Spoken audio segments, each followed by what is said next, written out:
Get started. I want to welcome you all to the regular scheduled council meeting of the governing body of Spring Hill, Kansas on Thursday, January 8th, 2026. If you guys could stand with me, Mrs. Feedback is going to do the invocation for us today. Dear Lord, I just thank you for bringing us all here today as we went through the holidays. We just ask that you're with us as we have some decisions before us, and we want to do your will and make good decisions for the city and the citizens. And we just ask you for blessings. In your name we pray, amen. Amen. Please remain standing for the pledge. I pledge allegiance to the flag of the United States of America and to the republic for which it stands, one nation, under God, indivisible, with liberty and justice for all.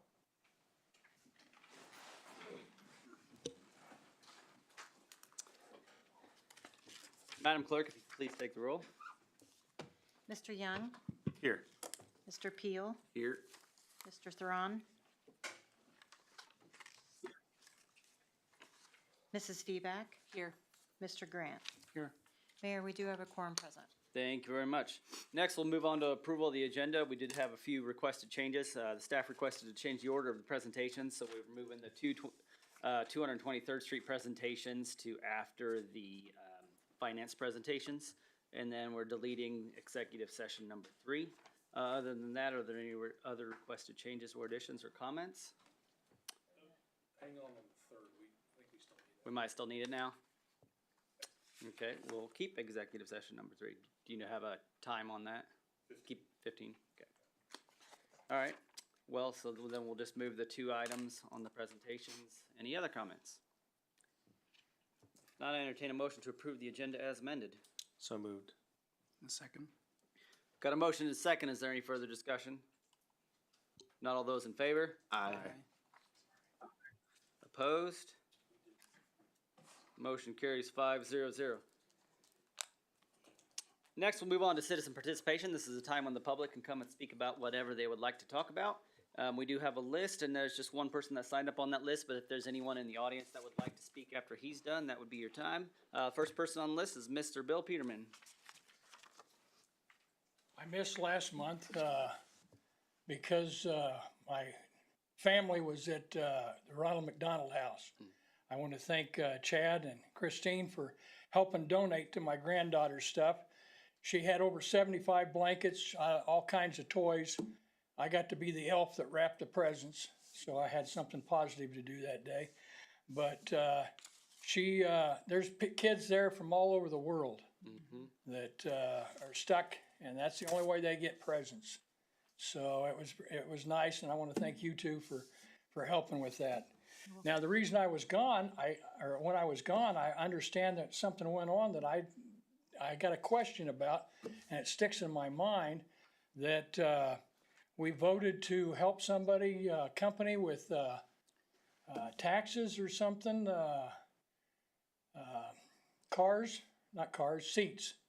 seats. We voted on that, and I was just kind of curious. Don't get me wrong, Seats is a great company. They good people at the head office, wonderful people. I've got to talk to a couple of them different times, and but I also know that being good people, they donate to our what do you call the kids stuff, the rec department. So was anybody dismissed for conflict of interest during that vote? So it wasn't a legal vote, was it? I don't want them to not get what they got coming, but I would like us to start right now being legal all the time. Let's do it the right way. We need to have a parliamentarian, I guess, to sit in the back room and say, no, you can't do that. If you do this, you got to do that. So, thank you. Thank you, Bill. Anyone else?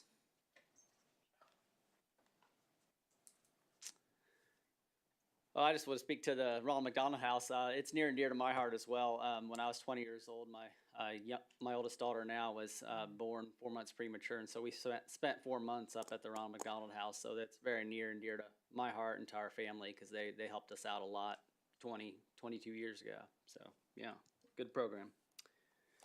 All right, we'll go ahead and close citizen participation at this time and move on to a presentation. And the first presentation is a presentation of Certified Public Finance Officer credentials to Natalie Talley. And Mrs. Dunn, you have the floor. Thank you, Mayor and Council. Good evening. The city places a high value on our employees receiving training and certifications to make them experts in their field.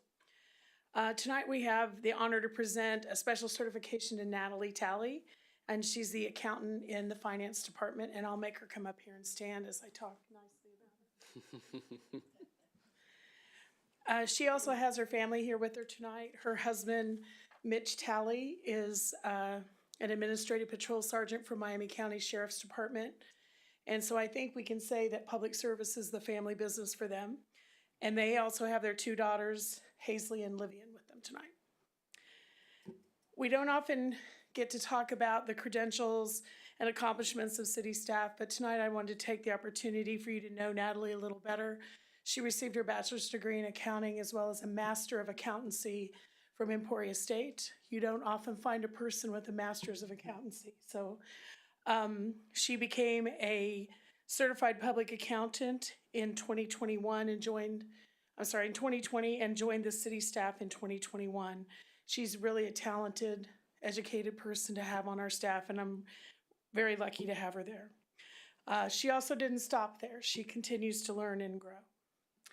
The Government Finance Officers Association, the GFOA, is a governing organization of public finance. It provides best practice approaches, professional development, and networking for the thousands of finance professionals across every type of government in this country. About 2 years ago, Natalie became a candidate for the Certified Public Finance Officer certification. Through the GFOA, she received a scholarship for the tuition for the program and has spent the last 2 years working hard on her time and taking vacation time and everything to finish all the modules for that certification. The point of that program is to enhance fundamental skills, increase knowledge of best practice, and help build a foundation for future leaders. In October, Natalie completed the final module for her CPFO certification. When she reached that milestone, she was one of 9 candidates in the United States to complete the program. Wow. It's quite a feat. She's already applying her new skills and knowledge to work for the city in our department. In Kansas, there are just 13 active CPFOs in the whole state, and it's really an honor to present to her her designation as a Certified Public Finance Officer.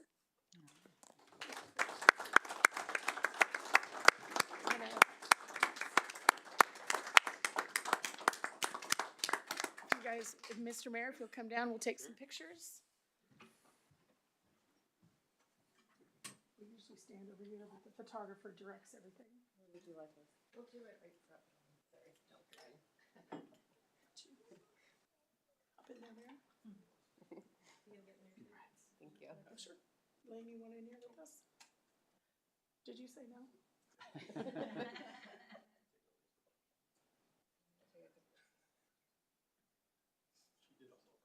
Yes, she did. She did. We're also gonna have her family come up and get a picture.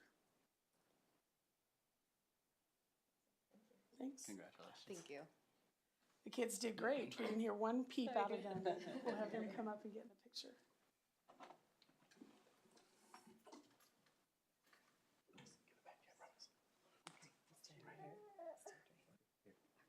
Just smile.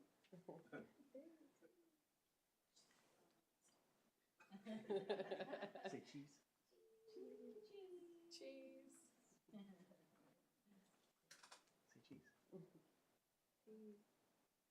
Say cheese. Thank you.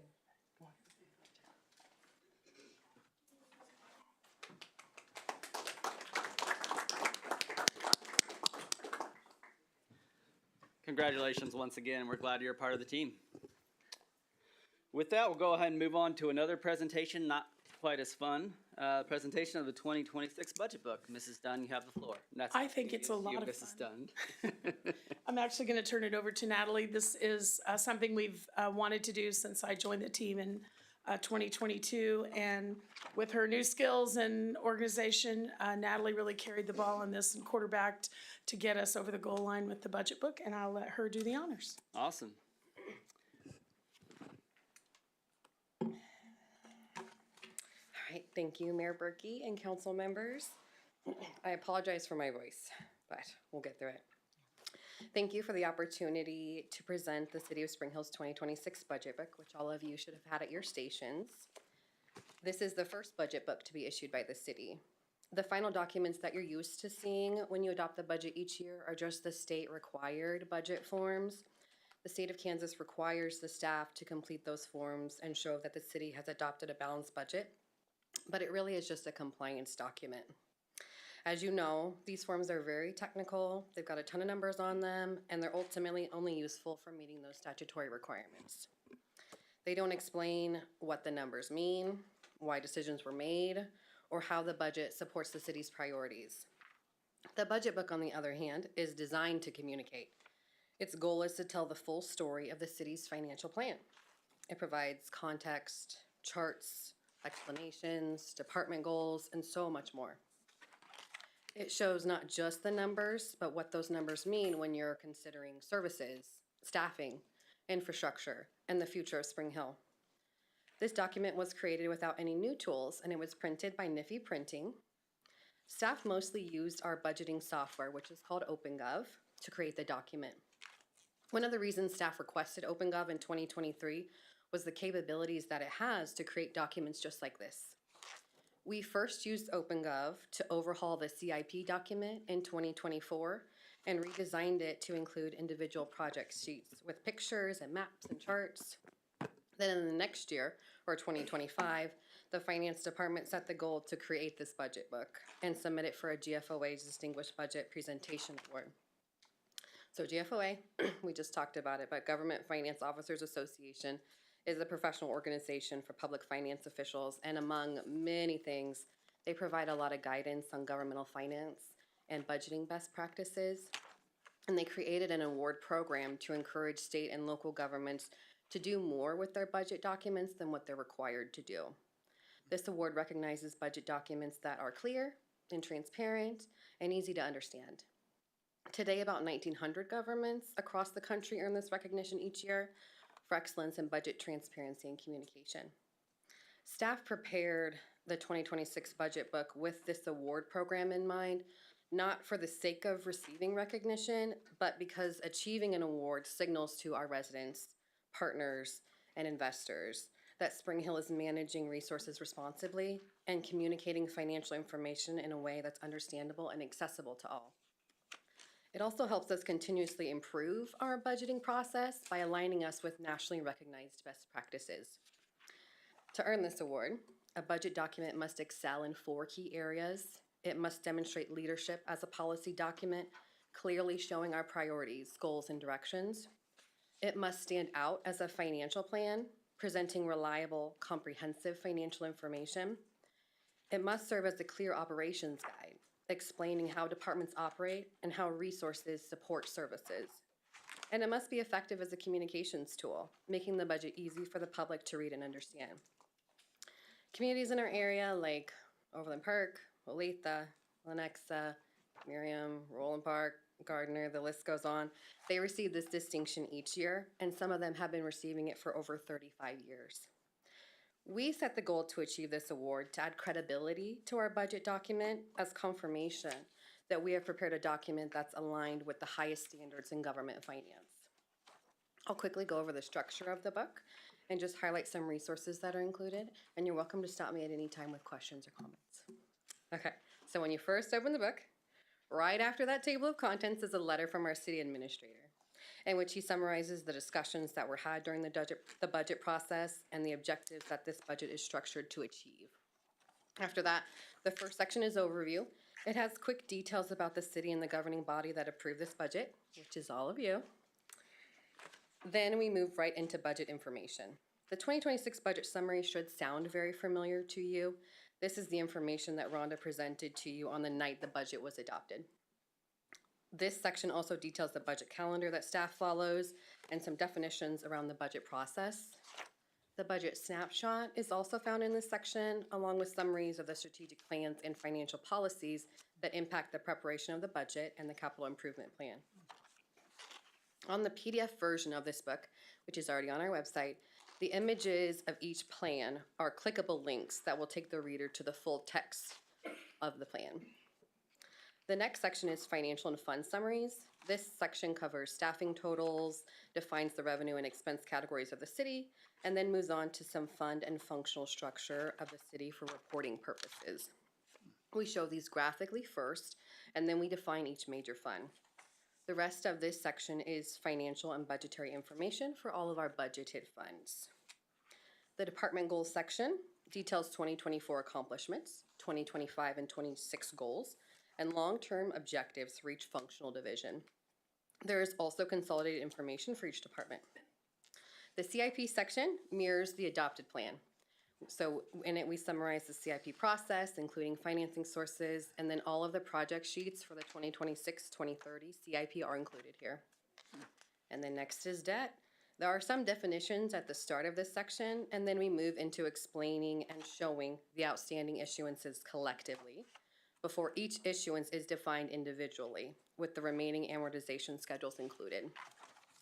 The last section is the appendix, and the most important piece of this section is the glossary. There is a lot of accounting and budgeting terminology used throughout this document, so staff worked to make this glossary include all of those terms. And that is the 2026 budget book. I want to thank all the staff members that contributed to this book, and there were a lot of them, including all the directors in the finance department. I want to thank them for answering my questions, helping edit, and providing pictures and content with me very quickly so that we could meet the tight timeline that we were on to get this issued. I also want to thank Rhonda and Lane for entrusting me with facilitating this project. I'm honored to present this book to you tonight. Thank you very much. This is, I might have spoke too soon earlier. This is pretty exciting. Very, very well done. And, yeah, this is awesome. Only about 3/4 the way through it, and it's pretty cool. So, Yeah. Any other questions or comments? Great job. Yeah. That's great. We are already starting to work on the 27 budget book. So, and we're looking forward to improve it every year. So all of your feedback and suggestions are really appreciated. In future budgets, we expect to present this book to you in October. So for the 27 budget book, we'll present it to you in October of 26. That's the timeline we're gonna be working on from here on out. So this is like at a completion of after we've approved budget? Yeah, Go through after that phases. budget's Okay. done. Awesome. Yeah. That's great. So it's something quicker we can have, and Yeah, even right now is not a bad timeline, so Yeah. October would be great. Well, and it's very well organized, so Yeah. it's easy to find stuff, and very good visuals. Yeah. Awesome. Great job, thank you. thank you. Very much, and congrats again. And to be clear, this was a link on our website that anybody can access. There's some clickable links, so it'll be nice for everybody to be able to reference if anybody wants to look at it. Hold it up. Yeah, and with Yeah. with the clickable links, you'll be able to access even more information than you can with just the book. Yeah. So, yeah.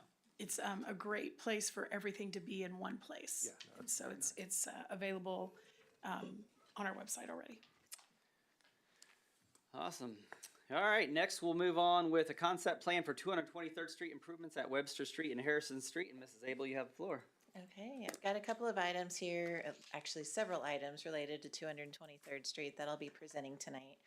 The first one is the completion of a planning study that we did for 223rd Street at the intersections of Webster/Harrison and Victory. So we had previously worked with H&TB to study the larger area of this triangular piece, the Webster, 223rd, and Victory, to figure out exactly what we wanted to do with this area. We had some future potential developers interested in this area. We wanted to figure out if realigning Webster Street was an alternative. We ultimately decided that keeping Webster in its current location was the best.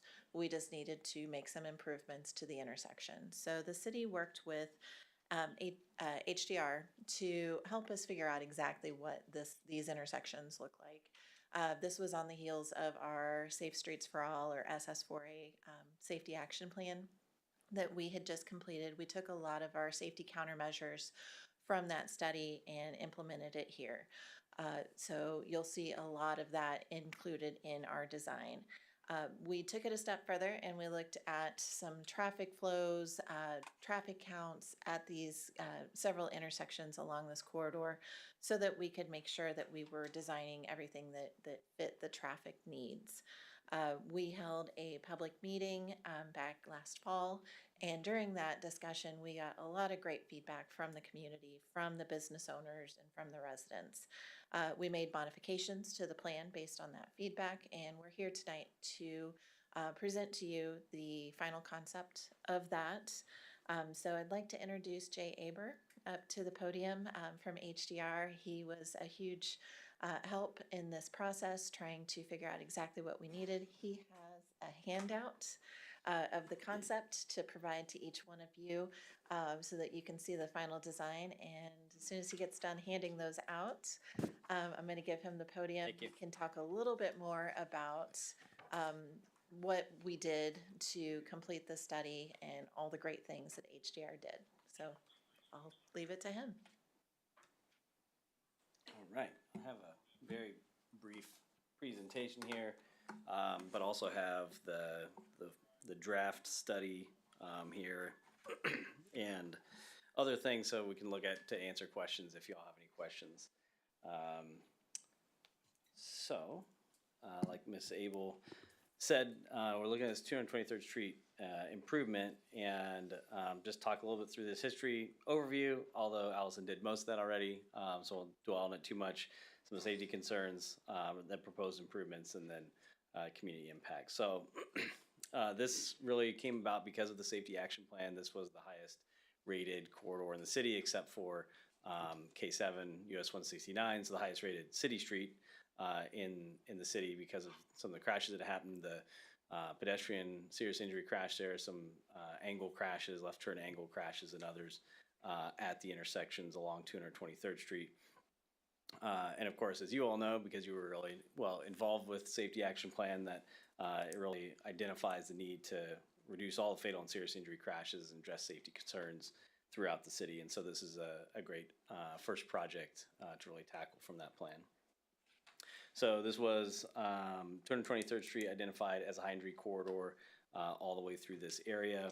Have a lot of challenges with people speeding through here, different conflicts, different intersections, mostly uncontrolled, full open intersections, and really nowhere to walk or bicycle in the area, which we know a lot of people are doing down that area. So objectives of this was just to reduce the speeds along the corridor, improve pedestrian safety, and enhance that intersection safety. We had those left turn angle crashes and head-on crashes. So there were some different concepts that have been looked at this over the years. And I know at the previous council meeting, I think about 7 or 8 months ago, there's a desire to look at a new concepts. We worked with the city to come up with some different ideas.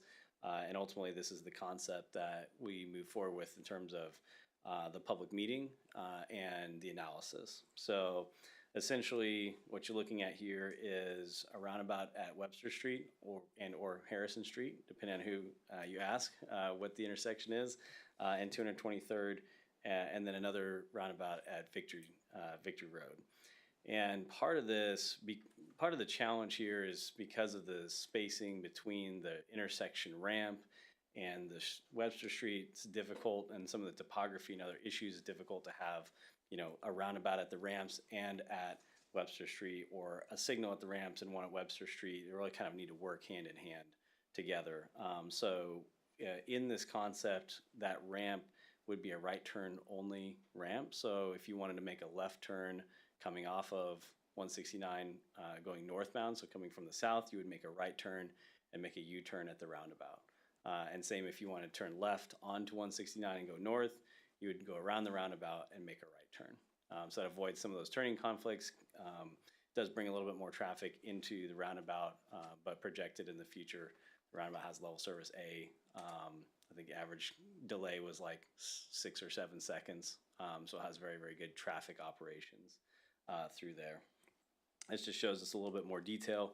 One of the things we did here from the first concept when we went to the public meeting was a desire to be able to make a left turn into the shopping center just off of Harrison, just south of 223rd. So the initial concept had that red median island extend down there, so you couldn't make the left turn. We heard from a lot of people that that was definitely something that they desired, and just looking at the traffic modeling, it didn't seem like it would be an issue from a traffic perspective or safety perspective. So that was one of the few kind of bigger changes that we did from the initial concept through to where we are today.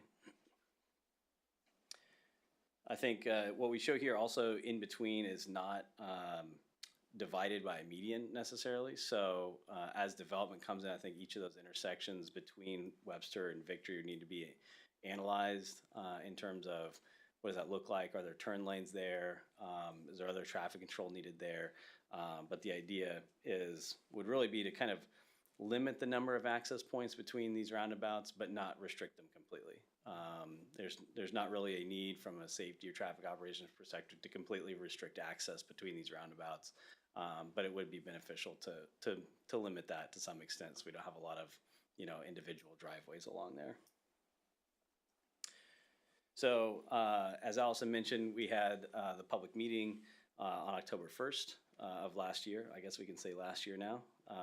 And had a really, really great turnout. I don't remember the exact number, but I think there was something like 60 or 70 people that came to the meeting. So a lot of interest in this for sure. And really overwhelmingly in support of the concept. A lot of positive feedback about the roundabouts and about the concepts, and also, our willingness to have the meeting, to speak with residents and incorporate some of those desires and some of those changes in there. The only, I would say kind of, I don't know if this is a negative comment or feedback, was the desire for more pedestrian and bicycle facilities along 223rd and Webster and through this area. The concept does show, we have to stop the drawing at some point. So they shows a sidewalk to nowhere. Although there are other funding, other projects moving forward to build sidewalks and trails along Webster and Victory right now. So that's really would connect into that. So I think a lot of people thought, why are we building a sidewalk to nowhere without the context necessarily of knowing that there's these other projects that would blend into this as well. So yeah, a lot of good support. A few comments, specifically about some things like the turning movements and other things that we've tried to address. And that's all I really have for the presentation, but I do have the full draft memo here if there's any specific questions about traffic or safety or anything like that, and then the concept as well. And as Allison mentioned, we have the handout as well that has some of these highlights from the project. Well, thank you very much. I be the first to say I really like this. It's something that's been needed down there for a lot of years. We need to do something down there.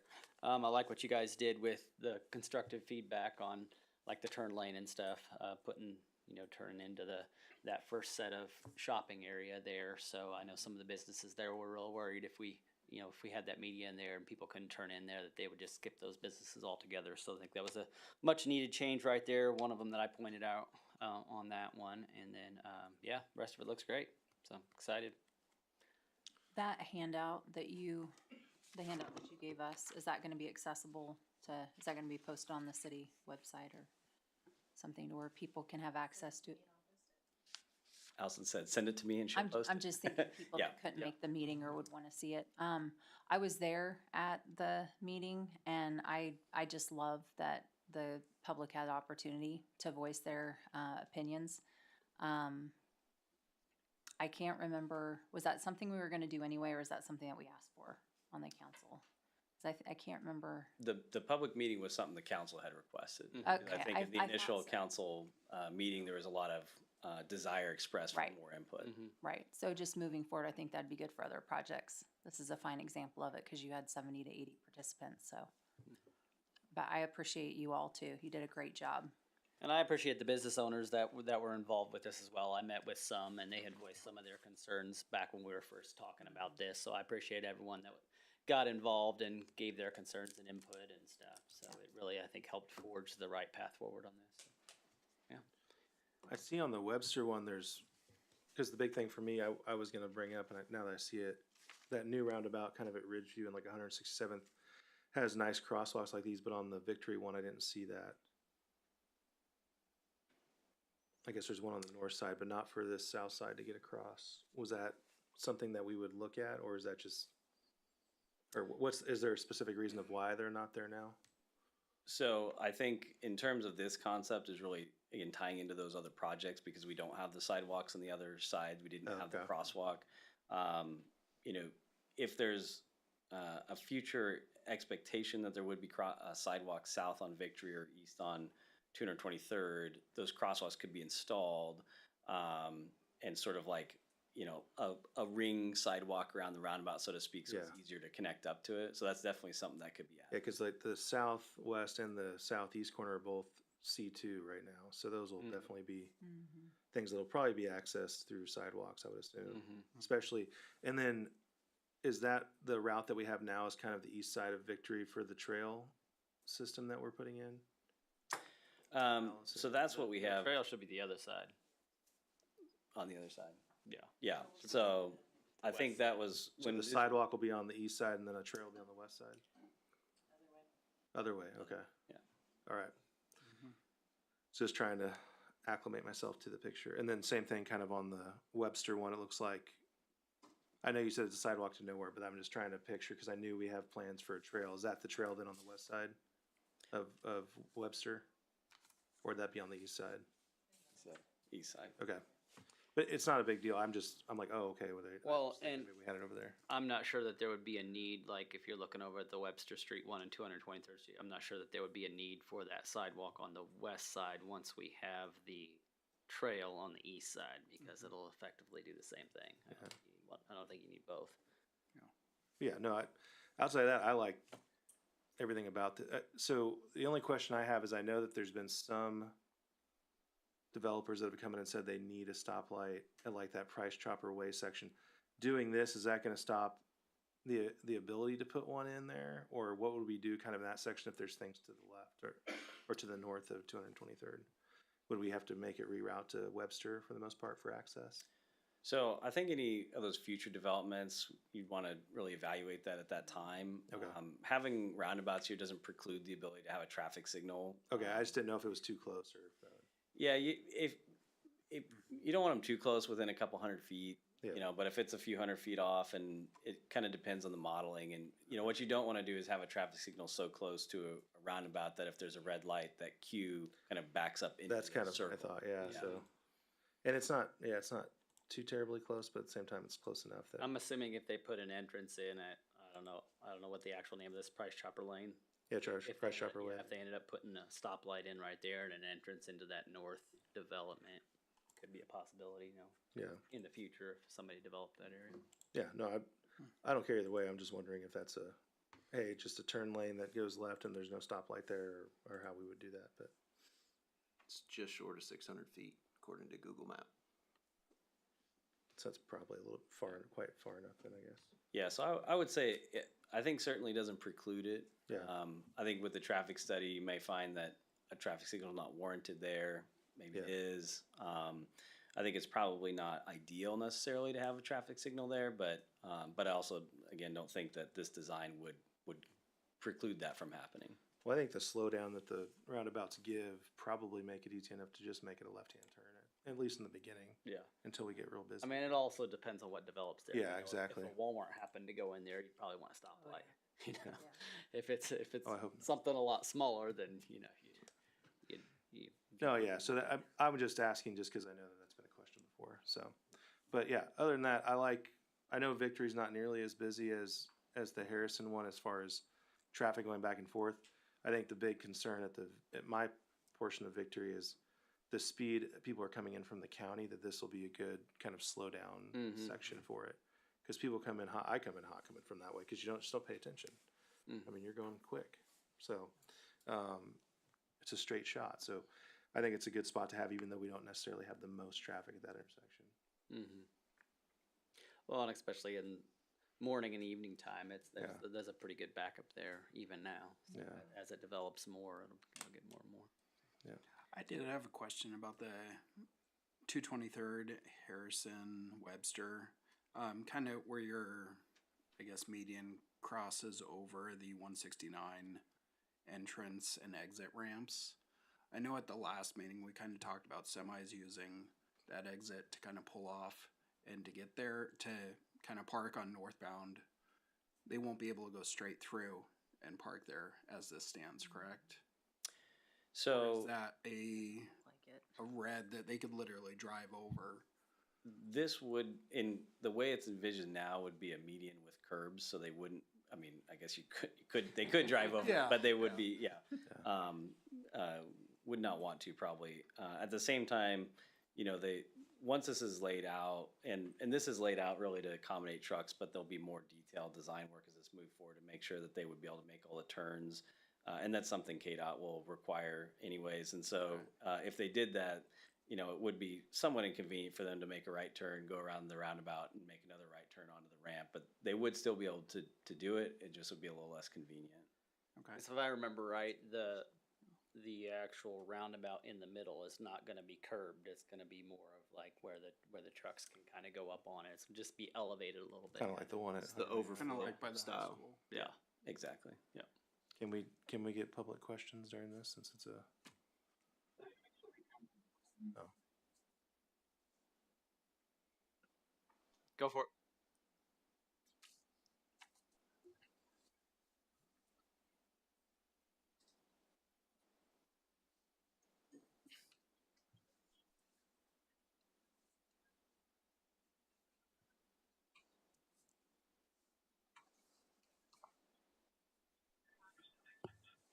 Yeah, I've actually had some conversations with some people from Farm Bureau and the farming community and such to exactly that thing. This is just a concept plan, so it's not really to a dimension or anything like that. So this is still flexible.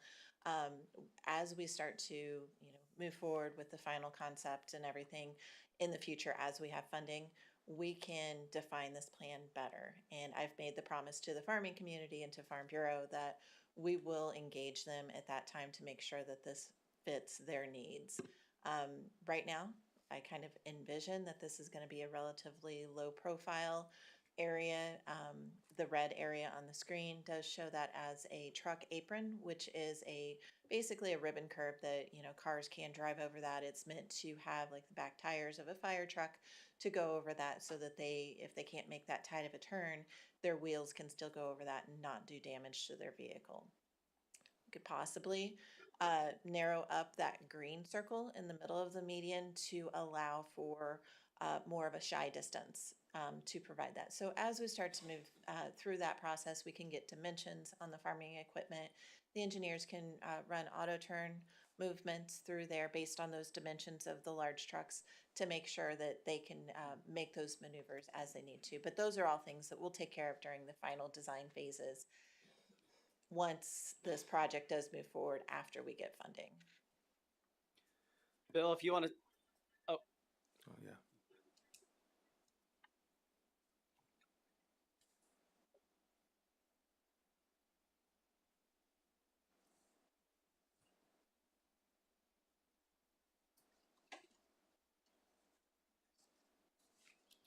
We've actually not had a conversation with that property owner. I think you have some contacts there. But we could, again, this is just an ideal location to keep that driveway as far away from the roundabout to get it outside the influence. So again, that's just something, lines on the paper that we wanted to show that we could still accommodate a driveway right there at that property so that they can still use that property. And I think didn't they attend the public meeting? I can't recall. Anyway, as we start to move forward with design, once funding is, if we get funding in this area, we'll fine tune some of those details and stuff. So nothing's 100% locked in with this. And, we'll definitely get some of the project stakeholders involved as we move forward with this project. Mr. Peterman, do you have a question? You just wanna step up here just so everybody can hear you. Being old, I remember some stuff, not much, but some stuff. About 9-10 years ago, there was talk at City Hall about making that a stoplight. And there's something about the exit off of 169 is too close to that intersection to do certain things. I just want to bring it to your attention.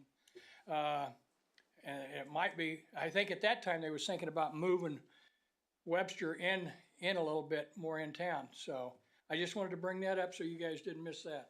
Yeah, that was the whole reason we got to the roundabout, was that Yep. the stoplight was kind of a no-go, so we were Yeah, trying to Kate, find KDOT alternatives. didn't like the idea of a stoplight there being that close to the highways.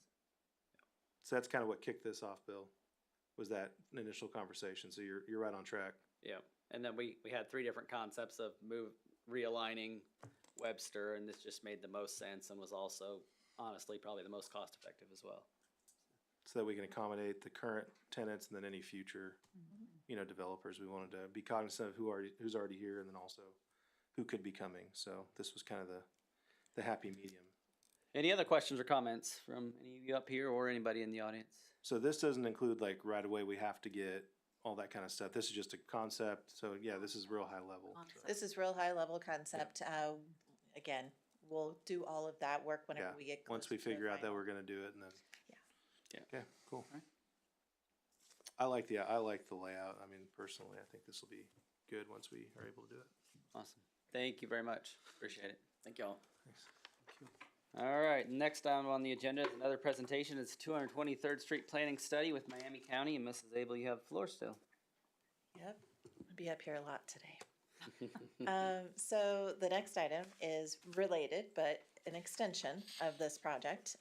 So 223rd Street, we've had some conversations over the past year. We've had county commissioners come and speak to the city council about this project.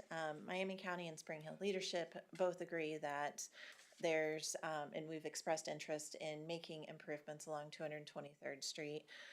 Between 169 and 69. So from highway to highway, trying to figure out what makes the most sense. It's ditch-lined road, needs safety improvements. There's just a lot going on there. And so we wanted to put together a planning study that made the most sense so that we could look at each segment along this 9-mile stretch of roadway to figure out what's in the best interest. We also have Bucyrus, which is right in that gray space on the map, that has a rail crossing. There's a downtown in that area. So each segment's going to be have its own characteristics. So we need to have a whole comprehensive planning study to look at each of those segments individually. So we've started the conversation with some of the Miami County staff, and they were hearing exactly the same things we were hearing. We wanted to get together. We have the opportunity through BUILD, which is, another funding source that we have available. Through that, we can get funding specifically for planning studies. Once we have the planning study complete, then that's going to better leverage us for future funding opportunities to make those improvements. And we can, the planning study will have those typical sections for each of the roadways along those segments. It will include cost estimates so that we can budget money and put that into our CIP. And it's going to give us a priority system so that we can prioritize the projects, figure out which ones are better suited for grant funding, might get better weight with the funding and better results. So we estimate that the planning study is going to be about $1.5 million for that 9-mile segment. Through the BUILD fund, we would be able to receive 80% of that through grant funding. That would require a 20% local match. And because we are considered rural, there was a little bit of a disconnect in the funding application, or the BUILD grant application information that said that rural communities would get 100% of the funding, that there would be no local match. However, based on further conversations with some of the grant administrators at the state, we're going to go ahead and move forward with the 20%. We would get better priority if we do provide that 20% local match, and it's just something that we would need to do. So based on that assumption, we looked at trying to figure out what that looks like. So we put together an interlocal agreement with the city and Miami County. We sent that over to our legal counsel, put it all together, outlining the relationship, that this would be a 50-50 partnership with the city and the county. The intent is the city is eventually going to annex some of those areas, so might as well go ahead and throw our hat into the ring and be a good partner. Also, these grant funding opportunities, they really like partnerships, cities and counties partnering on a grant. So we hopefully would get brownie points for that as well. So we worked with them to develop this agreement so that we can split the local match. So that would be $150,000 per for the city and for the county to split. So that would be our 20% local match. We also engage, or later on the agenda, we have an item for you to consider, a task order with HDR to help us out with the grant funding like they have done in the past. That grant funding assistance there is grant funding assistance program through the Kansas Infrastructure Hub. We would be getting 100% of that back once we apply for the GAP funding. And we've been very successful getting that GAP funding. But again, there is not 100% certainty with that. So just in case, we did include the GAP or the grant assistance in there too. So we would split that $50,000 task order in half. Each of us would put in $25,000.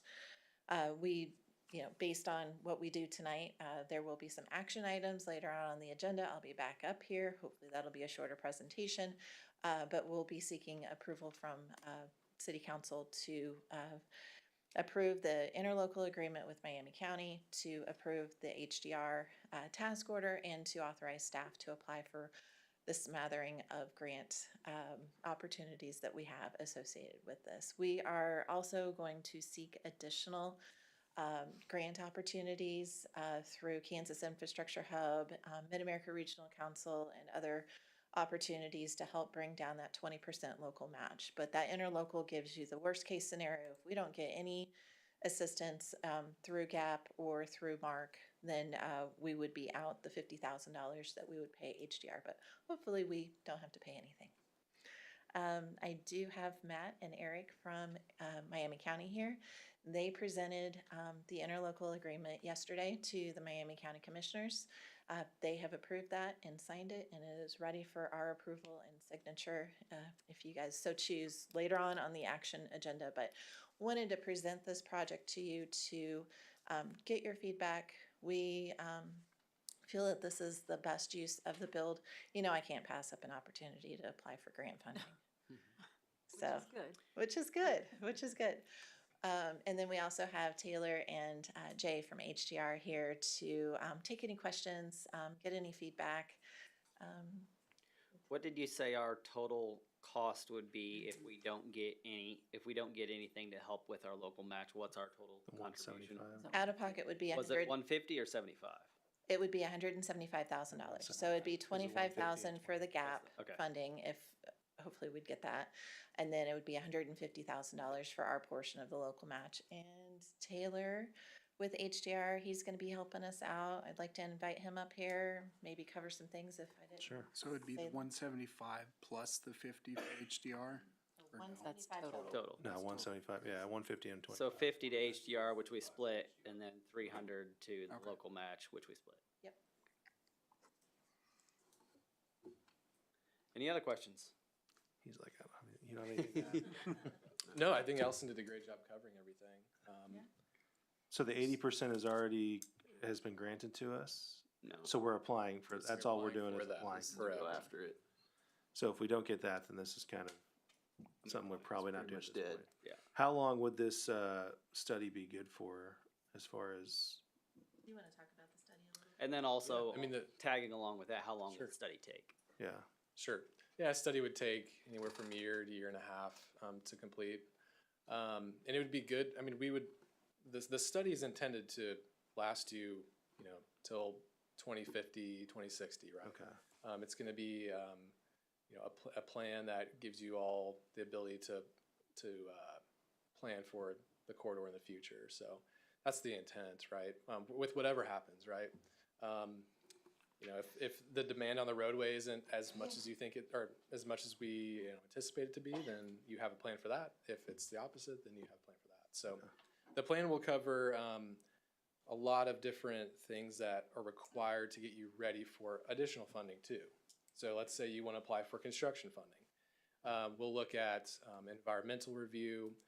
We will do about 15%, 30% plans, those types of things. So to get you ready for the next step, which is construction funding. So No, it's perfect, yeah, because we just do a lot of studies and stuff, and it's like, oh, well, it was only good for 5 years, so now we gotta redo it because we didn't do anything in that time frame. So Yeah. it's, if this is more of a plan and it gives us multiple options depending on what happens, and it's gonna last us for quite a while, then yeah, I think it's a good Yeah, thing to do. I'm thinking of the 169, the K7 corridor study, they did one, 15 years ago, and then here we are, we're doing another one. They so- finished one, they're like, I guess Yeah. we're doing that. And I don't, A lot's But- happened though since then. Yeah. a lot has happened, but not a lot has come out of that Right. study. Yeah. That I've seen come out of the Right. study that. So yeah, no, this is something different. It's not necessarily a study, it's more of a plan, so that's, Yeah. I'm good with that. Yeah. And I think working with Miami County is great. I wanna Yeah. keep doing that, so more we can do it, the better. Any other questions or comments? No. All right, thank you very much, both of you. Thanks. Thank you. All right, that ends presentations at this time. We'll move on to the consent agenda. These are items that the staff considers to be routine maintenance, but if there are any questions or comments, now would be the time. If not, I entertain a motion to approve the consent agenda as presented. So moved. Second. Got a motion and a second. Is there any further discussion? If not, all those in favor? Aye. Aye. Opposed? Motion carries 5-0-0. Next, we'll move on to formal council action. The first item on the agenda is consider approval of task order number 8 with HDR for grant assistance and authorize staff to submit grant applications to the U.S. Department of Transportation and Kansas Infrastructure Hub for the Build Planning Grant Program. And Mrs. Abel, you have the floor again. Okay, so I pretty much covered a lot of this stuff already.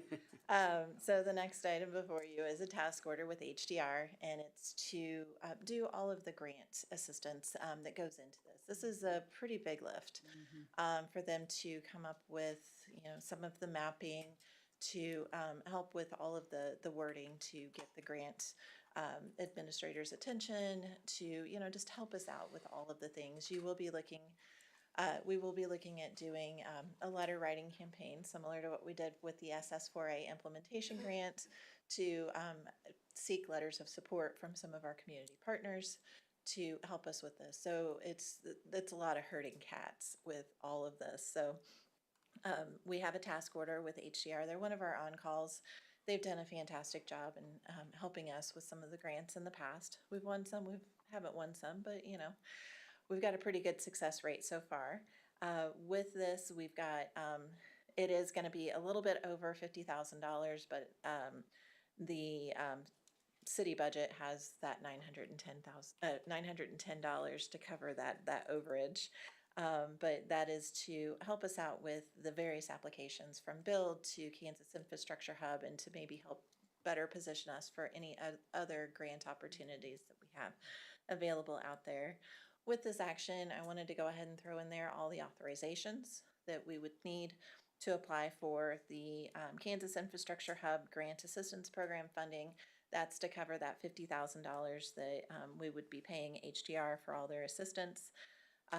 We would also be seeking authorization to submit a grant application with USDOT to submit the Build Grant application program. And we would also be seeking authorization to apply for local match assistance through Kansas Infrastructure Hub. So those are all things that, we're trying to get ahead of the game on some of this, and seeking authorization from you guys ahead of everything. We do have funding available in our capital projects infrastructure fund to cover these expenses, and we'll be doing a 50-50 partnership with Miami County. So if all goes well, I don't have to spend anything, and I'm going to be seeking a lot of local match funding to help cover all this. But worst case scenario will be at $175,000. $175,910. I am available if you have any questions. When are you applying for all this? So tomorrow we're going to be applying for the GAP funding application, Okay. and that's something we have to do ahead of the game. I believe our application is due, I want to say Monday, January 26th. but we're gonna try to get that in probably that week before. So the week of the 20th, we'll be submitting that. Again, I'll be looking for letters of support from some of you guys, so look for those emails next week. So yeah, we're gonna be trying to break my previous record of what I have, 26 letters, maybe even 30 letters of support with the last grant application. That's what I was gonna ask, is just what kind of support you need from us, so.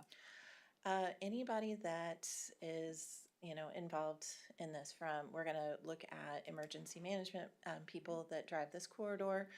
There's a lot of safety improvements that need to be done on this. There's a lot of industrial people, that might have trucks, freight that might be using this corridor. This is one of those east-west corridors, through the city that, through the region. We don't have that many east-west corridors. This is one of the few. You've got the farmers that are using it, so we're gonna be looking from people from Farm Bureau and some of the local farmers that live along the corridor. We're gonna be reaching out to everybody and their dog to provide a letter of support. And this was not part of the budget. This is gonna come from excess cash funds that we have, correct? This is from our capital projects fund. Yeah. Mm-hmm. Yeah. And like I said, I hope I don't have to dip into that. Yeah, I hope not. Right. Any other questions or comments? If not, I entertain a motion. Move to approve task order number 8 with HDR for the grant support for the BUILD grant. Authorize staff to submit applications to the Kansas Infrastructure Hub for the grant assistance and local match. And authorize staff to submit an application to U.S. Department of Transportation for the BUILD grant program for the 223rd Street planning study. Second. Got a motion and a second. Is there any further discussion? If not, all those in favor? Aye. Aye. Opposed? Motion carries 5-0-0. Going along with that, next time on the agenda is to authorize the mayor to sign an interlocal agreement with Miami County for the 223rd Street Planning study. Mrs. Abel, you still have the floor. Okay, the next item before you is a request to authorize the mayor to sign an interlocal agreement with Miami County for the 223rd Street Planning Study. You guys know all of this information. We had Miami County representative signed the agreement yesterday. All in, the city would be responsible for $175,000 to cover our local $910. match and $910. But we would be splitting this 50-50. Again, partnerships are great in the grant world, so we really want to, make sure that we show that we, are together on this project. This is something that will benefit both the city and the county, and I think that's, we tried to outline as many great things as we could to show that, we're working together through that interlocal agreement. And I want to say thank you to Miami County for partnering with us in this. They've been a great partner over the last few years. We've tried to build that relationship up as we try to with all of our surrounding partners. So appreciate you guys joining us on that. And Matt and Eric are here today. They've been great to work with, and I really look forward to working with them on this project. Any other questions or comments? None, I entertain a motion. Move to authorize the mayor to sign an interlocal agreement with Miami County for the 223rd Street planning study. Second. Got a motion and a second. Is there any further discussion? Not all those in favor? Aye. Aye. Opposed? Motion carries 5-0-0. Next item on the agenda is consider approval of Amendment 1 to the Professional Services Agreement with BG Consultants, Inc. to continue their service as owner representative during the design and construction of the new wastewater treatment facility. And Mrs. Abel, you're a popular person tonight. I am. The next item before you is a request to approve an amendment to BG Consultants' professional services agreement. The city is currently working on our wastewater treatment facility. We need to build a new plant to accommodate some of the growth and expansion that we have within the city. We are busting at the seams and we need a new sewer plant. We initially hired BG Consultants. They were one of our on-calls, and we went through a competitive process to select them as our owner's representative. The way we designed our design build contract was in 3 phases. The first phase was the report phase. That's the initial design. We need to figure out what kind of process we're going to have for the plant. We're currently working through that right now. So we're in phase 1 of the contract with Crossland. And BG has been with us every step of the way. It's been great having somebody that's very knowledgeable about wastewater that can help hold our hand as we're working through this and look out for the best interest of the city. And through that owner's representative relationship, they've gone above and beyond with that. As we start to go into phase 2, which will start in, we'll say March of this year, we're getting ready to go into phase 2 as we finalize that conceptual design. We are it's gonna be a hybrid in phase 2. We're gonna finish out the design and then we're gonna start the construction. So that's gonna give us about a 30% design as we go through that process. Having the design build process, it gives us the ability to start early procurement on some of those items that might have a long lead time. We are seeking SRF funding through the state and WIFIA funding through the feds. With that, we have a lot of extra requirements with Build America, Buy America, and labor regulations that we have to follow. So that adds to the cost, but that's how we're going to fund the project.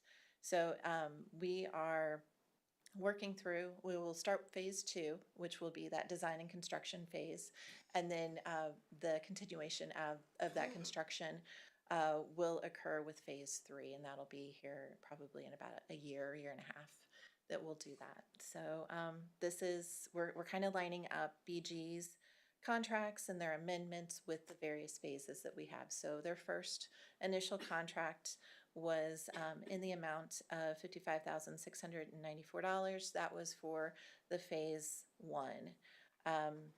To date, we've expended about $30,000, but we're probably about a month behind just based on like the invoicing and all of that. So we will spend that anticipated by the end of February, which will track nicely with the schedule going into phase 2.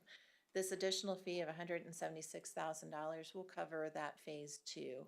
And then whenever we get into phase 3, then we will engage them again with an amendment. This gives us that off-ramp that we want with this project because there's still some uncertainty with the project moving forward of how much do we need?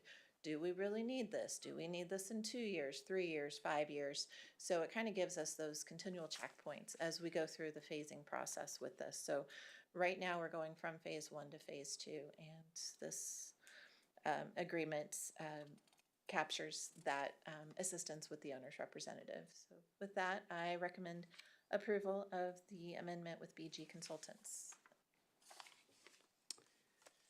Any questions or comments? We've talked a lot about the sewer plant, so I don't really have a lot of questions or comments on that. I think we're all, at least all of us up here, are pretty well aware of the whole process we've gone to year to date on that. So. Oh, you guys are in for a treat because the next meeting, I'm going to have a whole presentation on a current snapshot of where we're at. In applying for the SRF funding through the state, we have to have an additional public presentation of where we're at, how we're going to fund it, what alternatives we looked at, and then we will be coming to you in February for the official resolution to apply for SRF funding. So a little snapshot, a little sneak peek into what I've got planned for the next couple of meetings. I think I'm gonna miss that meeting. Sorry, just, you'll be there. You'll be there. Yeah. Any other questions or comments? All right, I entertain a motion. All right, I move to approve amendment number 1 to the professional services agreement with BG Consultants, Inc. to continue their service as owners' representatives during the design and construction of the new wastewater treatment facility. Second? Got a motion second. Is there any further discussion? If not, all those in favor? Aye. Opposed? Motion carries 5-0-0. Gotta wait for Pause a little PJ. bit longer. Sorry, PJ. I'm not quite pausing long enough for you to say. Next item on the agenda is consider approval of amendment to the task agreement with Lamper Nearson for the additional design services for the Northwest Sewer Interceptor Project. And Mrs. Abel, I believe this is the last one for you. I believe so. I have to apologize. There is an error on the slide and Northeast. It's northeast. So- The staff report in a couple of areas will hopefully I can get that fixed and get that to Glenda. But this is for the northeast sewer Interceptor project. We've actually got both projects going on right now. But we engaged Lamprey Nearson for the Northeast Sewer Interceptor project in a task order back about a year and a half ago. They've been working diligently on that design. We've got that went out to bid and we received bids. You guys went through a process of selecting that contractor. Infrastructure Solutions has been selected for that. Fast forward to, we have a development at 183rd and Woodland. This is the location of where we would like to put our pump station. There is a new property owner that has purchased that piece of property. They have expressed a desire to have a different layout on their property associated with that development. They've requested to us to relocate the proposed lift station to another location that way they can still have the layout that they want for their future plans for their residential development. So we worked with Lamprey Nearson to make sure that that configuration would work. And so there's been a little bit of back and forth. We finally have a concept that we like, that everybody's good with, to make sure that the new location still serves its purpose and we can get it as close to the planned interceptor line and make sure that the developer can have it in the location that they want it in. That took a little bit of extra money and extra effort will take some extra money and extra effort from Lamprey Nearson to update the plans and specifications to make that change. So this task order, or this amendment to the task order, is in that amount. So we've got an additional $88,010 from Lamprey Nearson for the additional work to design this pump station. Hopefully we don't have to use all that, but it's there if we need it. And we actually had our pre-construction meeting yesterday with Infrastructure Solutions, and there might be some cost savings through that process. It's almost like we're doing a design build with that. They're going to need a little bit of information, and they can go ahead and start that early procurement with the various facilities that we need, the control panels and all of the different pieces and parts, because the size of the lift station isn't going to change. It's just the location. So they can go ahead and procure some of that stuff. So with that, staff recommends the approval of an amendment to the task order with Lamprey Nearson for the Northeast Sewer Interceptor project. I am available if you have any questions.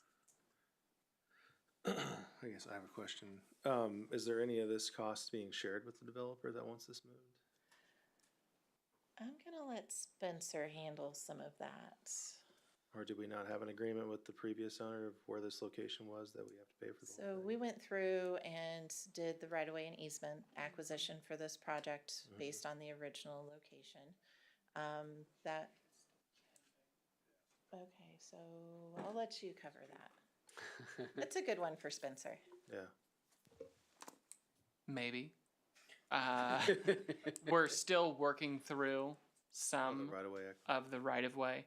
As you recall, we previously discussed the ability to exchange or make agreements other than purely forcing people to pay for connections. That's part of it, and part of it is an eminent domain case that we're in the process of resolving. And until everything's signed off in ink, I don't want to go too far. So But we're fronting yeah. the costs and we'll figure that out later. Yes. Okay. All right. So potentially be reimbursed for some of it and potentially not. Worst case scenario, we will be out $88,010. Yeah. Okay. Any other questions or comments?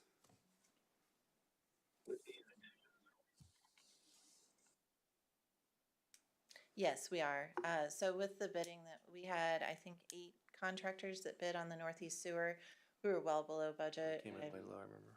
Think we still had a couple of, we had a lot of money left on the table. So hopefully we can use that on our Northwest Sewer, which is currently under design.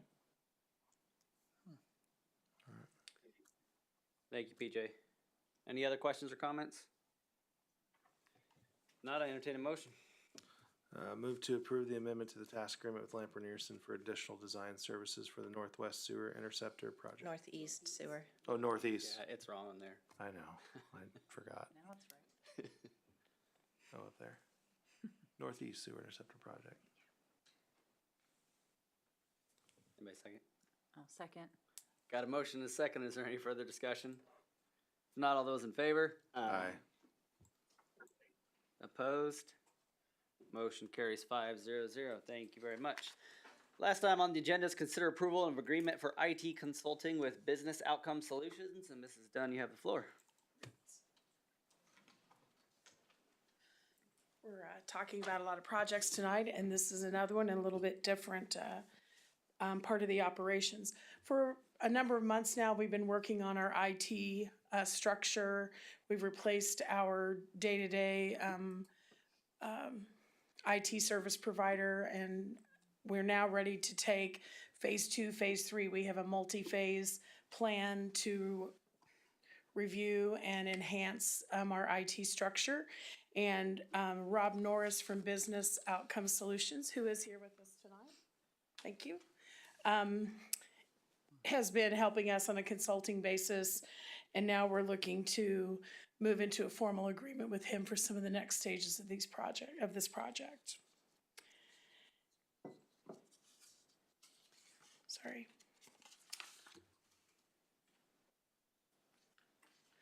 So where are we today? And I promise to be quick about this, but I want to give you the information you need to make your decision. Where we are today is that we've done step one. We've got a new IT provider in place. We have a strategic alignment. We're making sure that the structure that we have is stable and forward-thinking and what we need to grow and go forward with the city. We need more strategic alignment. What are our goals?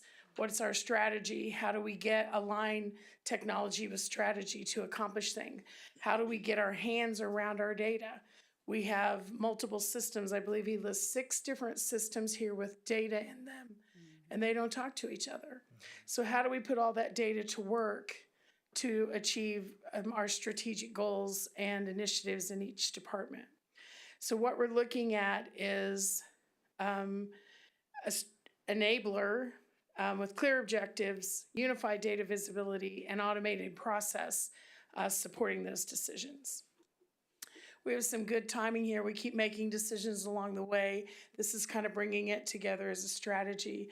We're moving our Tyler financial system, which is hosted here on servers in this building, and we're moving it to the cloud. That'll be done in February. And so we'll now have some of our data in one place, and we can eliminate some infrastructure, which is a wonderful thing. So this is great timing to start looking at a bigger strategy around our IT. So we did the IT infrastructure and operations part, and that's got its legs under it and making improvements all the time. But now we need to look at the next thing, which is about strategy and business systems. So what would be the outcome from this area would be software architecture and integration. How does it work together? Is it the right thing for us? A really important part of this will be organizational structure and staffing. Do we need an employee for IT? Can we do it outsourced? Do we need a director? Do we need a technician? Do we need multiple people? And Rob and his operation can help us define that to the point of creating a job description for that position that we're looking for, or create the role if we choose to leave that outsourced or something like that. I think that's a really important thing in here. We'll look at policies that we have in place and IT processes, and we'll create a data strategy. How do we tell you as a governing body how we're doing towards the strategies that you approve? How are we using our operations to align with strategy, and how are we reporting that to you? I can give you lots of numbers every single month, and I see this as us moving from data to information, which are 2 very different things. It's also a roadmap and helps create key performance indicators for each department. I think when we have the 2 pieces of IT functioning together, we're going to push a long way in our infrastructure, basically, and And then we can go the next step. How do we put AI to work?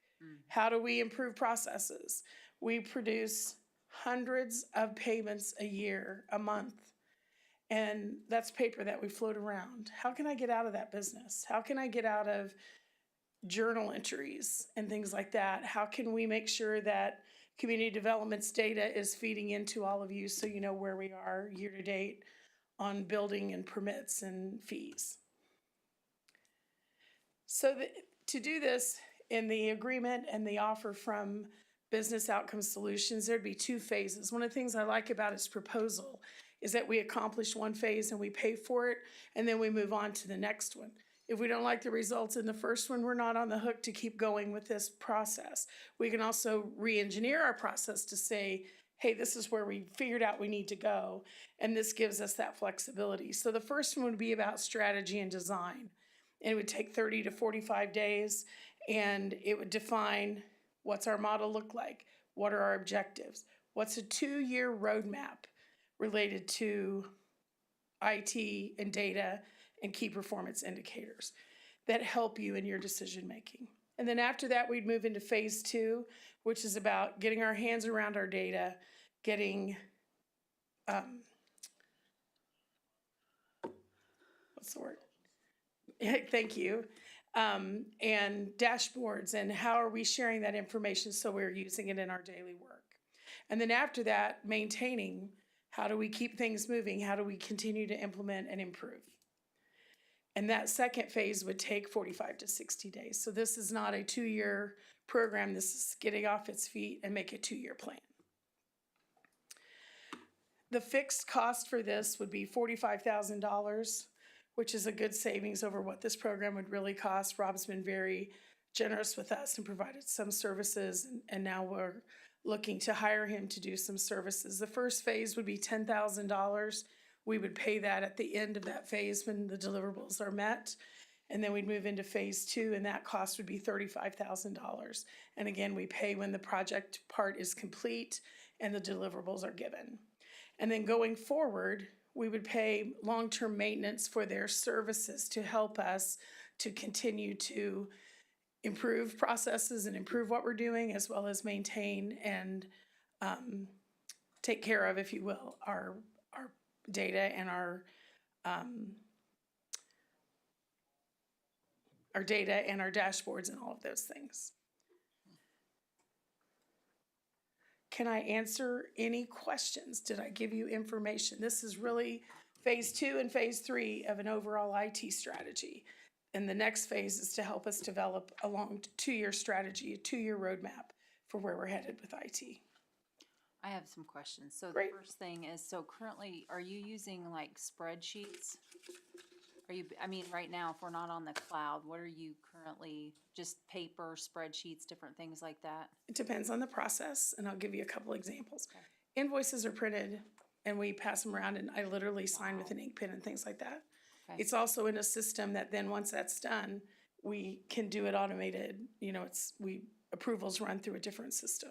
Okay. When it comes to budgeting, as an example, we bought a system for that, OpenGov. Right. And so that work is all done collaboratively within OpenGov. We bought a new OpenGov system for asset management and public works.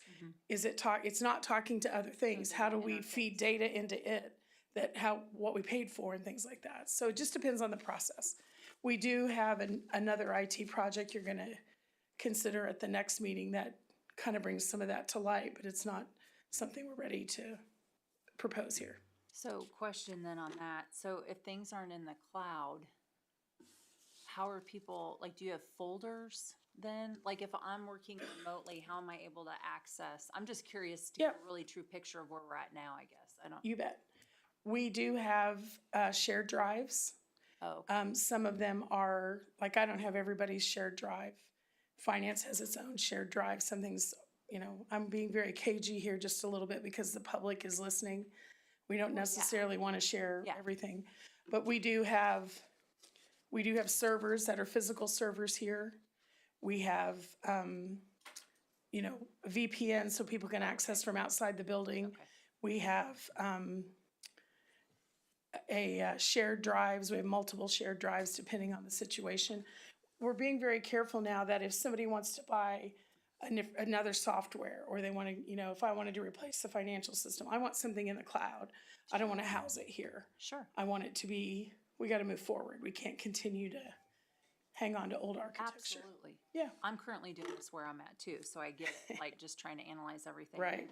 What's really neat, I mean, just in looking at the plan that I'm impressed with is time management, of course, on behalf of the staff, and two, reduction of human error. Right. I mean, Yes. you start passing around papers and people are entering things on pieces of paper. Right. So I think that's great. And the dashboards are real time. That is our plan, yes. So essentially, I could go to the computer, I could pull up a dashboard, it'll show me maybe some productivity, where we're at with certain invoices, late, Right. late bills, different things. How many work or service orders we've done this month, what kind of time frame we have on IT tickets and how long they're open, how many permits we've done month to date, how does that compare to last year?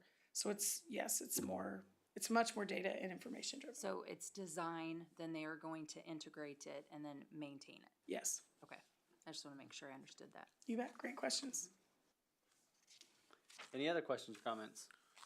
I don't have a ton of questions, but I would like to hear just a little bit of a background of him and what his You bet. opinion is, I'll let him going forward with this. And how it's Tell gonna us help about us. yourself, this is like Yeah. love connection here. One Yeah. time. Yeah, Like the I initial- did Oh, okay. introduce myself the last time a little bit. Yeah. Yeah. Did Imagine IT. You want to hear about me, or you want to hear a little more about the structure? About the structure of what you plan to do. Okay, so when you think, what she presented to you, is you think of IT, there's actually two aspects of it. What we have now, we have covered one. It's kind of, think of it in real simplistic terms, the pipes, the access, the valves. That's what Imagine IT is managing. We got to get our arms around the rest of IT, and that's all the software, the tools that are running on that network, or on-prem, or even on the cloud. Just because it's on the cloud doesn't mean it should be used what it's doing. So this phase, the phase one, will document all the software that's being used. We'll work with all the business units and then get their KPIs and help them build their dashboards they use to manage their day-to-day business. It also provides the roll-up to your guys' metrics. But that's what phase two will deliver. We'll deliver on what we identify in phase one. But phase one will give you the information needed and the full picture that's needed to run IT. We'll have to decide in that phase what else is needed to run that. You already have Imagine IT running the day-to-day. They're making sure that you have access, the lines. If you have a printer issue, they're fixing that. We need to know what's needed to run the rest of IT. Is it a project manager? Is it a CIO? Is it a director? We don't want to just hire someone. We want to know what's going to give the most value to Spring Hill. And this will document the rest of the architecture that we have. So it's what's inside those pipes. This defines that, so we have a good view.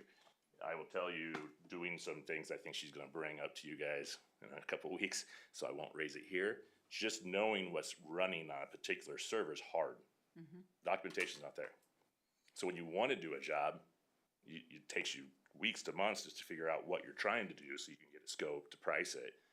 That's where this comes in. It documents all the software that we have, that we are running, and we keep it fresh. The processes that Rhonda mentions is when a new software is added, you don't get to add a software unless we have it documented, it goes through approval process, and we actually Risk. have the documentation, and it stays evergreen. Yeah. The second phase is actually delivery of data and a data strategy that sets you guys up for the future.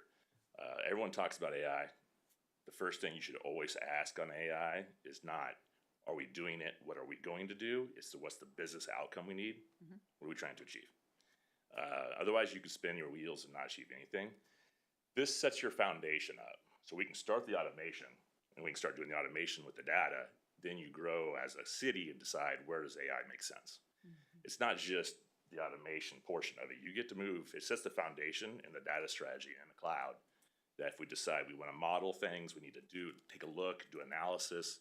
This gives you guys the opportunity to have that data to run models against. So right now you couldn't really do that. You'd have to go to multiple applications, software, try to get multiple departments to piece together.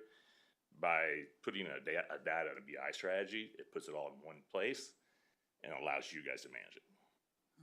And then what's the ongoing support kind of include?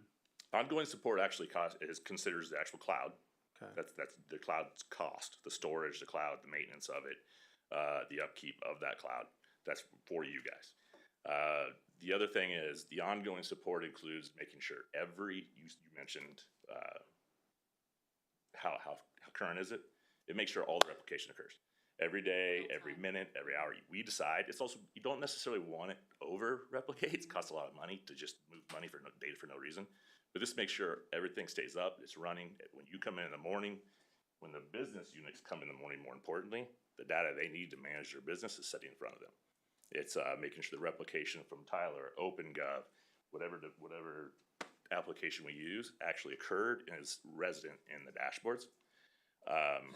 In addition to that, she mentioned an ongoing evolution, so I don't like to just drop an application and just make sure it lives. My company puts a structure in where all ongoing support includes additional evolution every month.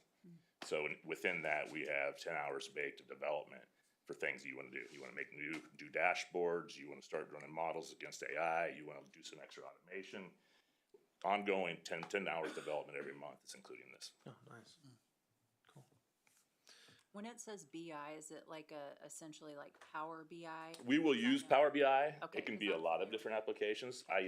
You'll see most of the presentations be generic for called business intelligence, Okay, because it doesn't necessarily make sense. We will use Power BI here because of the license cost. program. We're an office. You're at Microsoft. It's very cheap to get the licenses for you guys to be able to use the application. So Power BI comes out, you can change it because the data is set in not in Microsoft itself, but it is in the Azure cloud. It's your data. You can put it anywhere you want. I'd also want to point out to you that the two larger items are one-time expenditures. We saved quite a bit of money on a monthly basis switching our managed service provider this past year. So we have budgeted for the old way, and so that would be covered. It's not an additional. The $3,500 a month is also something that we're finding efficiencies in our new MSP. Yeah. And so we're saving money on software. We will be saving money on software and different things that those are not, I don't expect them to be a full add to our budget in '27, is my point. And we can use part of that $3,500 to find additional efficiencies by analyzing the data that we're collecting and putting together. I wouldn't go so far as like a street study, but you can run analysis against your data and do comparison. When we say use AI, it doesn't have to be a chatbot. Right. It can run modeling against data to give you an understanding of what the best decisions are, or where we're potentially wasting money. We could be, without the view of all the software in one place, we could be paying for the same software in 3 different departments. I doubt it because Rhonda's pretty good at managing the budget, but that's just to have it all documented. It's a good thing to have. So is the idea to have somebody in place to manage this after your 8 months? Is that kind of the plan? No. Or would you put after the 8-month maintenance, or would we either need you or somebody else to continue to maintenance it after the 8 months? The ongoing maintenance would be like other software where we would continue as long as we're using these services to maintain it. Right. The actual But it hiring says of. plus 8 months support, so I wondered, we're Yeah, just- planning on doing something Well, after that's just 8 months. Well, that's what the this year total. Right, right. The other thing is that we honestly don't have a solution. We are not entering in the solution already in mind. So we have to look at, again, I don't think we know what type of position this would be. And so what we want that person to do is, so we're working through that. And I don't believe any of us are into it in a preconceived, we really think we need a CIO. We really think it's a tech. We want to work through and figure out what peg we're putting in what hole is the best way to. We know it's a staff member. We know, we believe it cannot continue to autopilot. The other thing this does do, it gives, and this does give you a little bit of flexibility. It gives you access to me as an executive consultant. So we put in here, I will stay involved as an executive consultant when we want to do assessments in the future. Or if you do want to go hire a CIO, or if you want to do another evaluation or just a discussion, we can have it. We can talk about what our options are without a full-fledged study. Or I will help hire whoever that's going to be as a part of this ongoing study. You're good.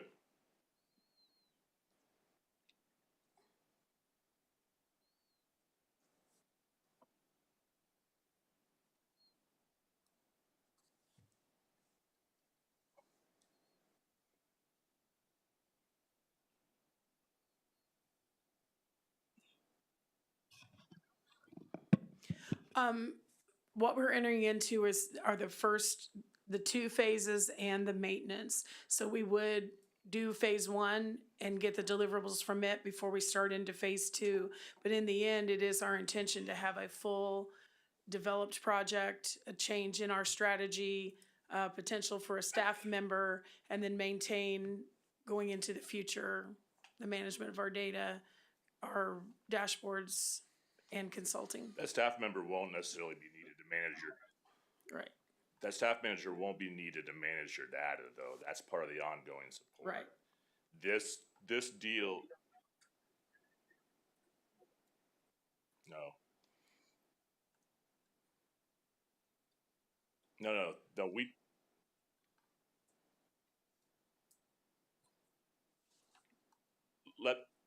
let me explain it a little bit differently. You actually do know what you're getting with me and what we're entering to with Boss. I've just been able to do a phase before the data and business intelligence to fill a gap that you have of defining your IT organization. What's not defined is your long-term IT organization. That's part of what you're actually entering into an agreement with me to define. Because you have that gap, and because you have the other gap of the software documentation's not documented of what the whole IT infrastructure looks like besides just the pipes, I'm able to do that as a part of my delivery and actually do the data and the BI delivery, all the cloud delivery, your foundation to be AI, your foundation for automation, and all your dashboards. I'm able to deliver and close your gap, and that makes the actual delivery of the product you're getting from my company cheaper, which actually by 22%, because I'm able to do a lot of the legwork I would normally do with the delivery of data and business intelligence dashboards, while I'm helping you close that gap of defining your IT long-term organization. I'm not your long-term IT organization. I'm the person that's going to help you draw automation consistently, do AI consistently, and give your business and you guys the dashboards you need to manage whether you're being successful. I'll help define the IT organization, whether that's a CIO or a project manager or something, and that's something that will be brought back to you guys. As a part of that proposal of phase one will be brought back to you guys of what the proposed long-term IT organization looks like as a part of phase one. I guess that's why I was asking the $3,500 monthly support, if that was going to be long-term and ongoing thing, or if once we got a person in that IT position, if they would take over that management of that. It is long-term. That though, actually, that couldn't be a decision. That's a different role, right? We can come back and say, if you want to hire a customer or an employee to do data management, making sure and do Power BI development and do that stuff, you can make that decision. We can decide that, and then you can transition to that person. That's not necessarily the goal of the assessment. There's a large gap of IT right now that what we need to understand how we're going to fill it, and that's whether or not you need a CIO. Your finance director right now is making all IT decisions and managing all IT efforts across the entire city. So everything comes to your finance director. And so as phase one, we'll determine how should it roll. Should she just keep it? Or does she need a project manager? She's the decision maker, so she doesn't have to spend all of her finance time doing IT work. This is a phase that you guys need to define with or without me, because there's two aspects of IT. The part you've already defined with Imagine IT, you have a big, not a gap, I would say a knowledge gap of what's actually out there. Every department, what they're using, how's it tied together, how can you get all your data and your KPIs together? How can you connect finance's KPIs to yours? Yeah. The thing I think it's important to point out, Mr. Thrawn, is that the output of this agreement with Boss is specific. What they will deliver, the timing that they'll deliver it, the ongoing maintenance, what that means, and it is an agreement that can be ended if the operation changes. That's what I was going to say, is that it looks like we can terminate without cause within, 10 days written notice, so. Right, 10 days. If PJ, if things aren't going great, we could always be like, hey, we're gonna right. stop this, so. And I'll say That's where another, it if it is in a positive,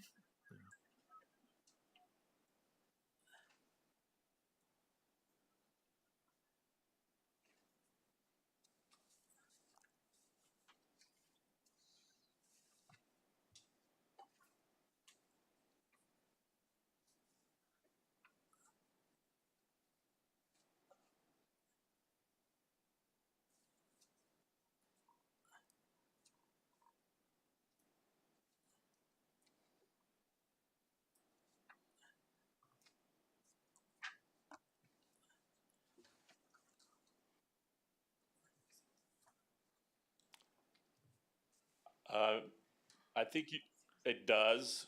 I understand your perspective. I'll also, I'm sorry, I'll also say that it does come back to council.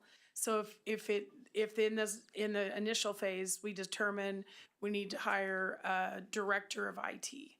And that'll come back for that decision to be made through our normal processes. It will not be this is what got recommended, so off we go.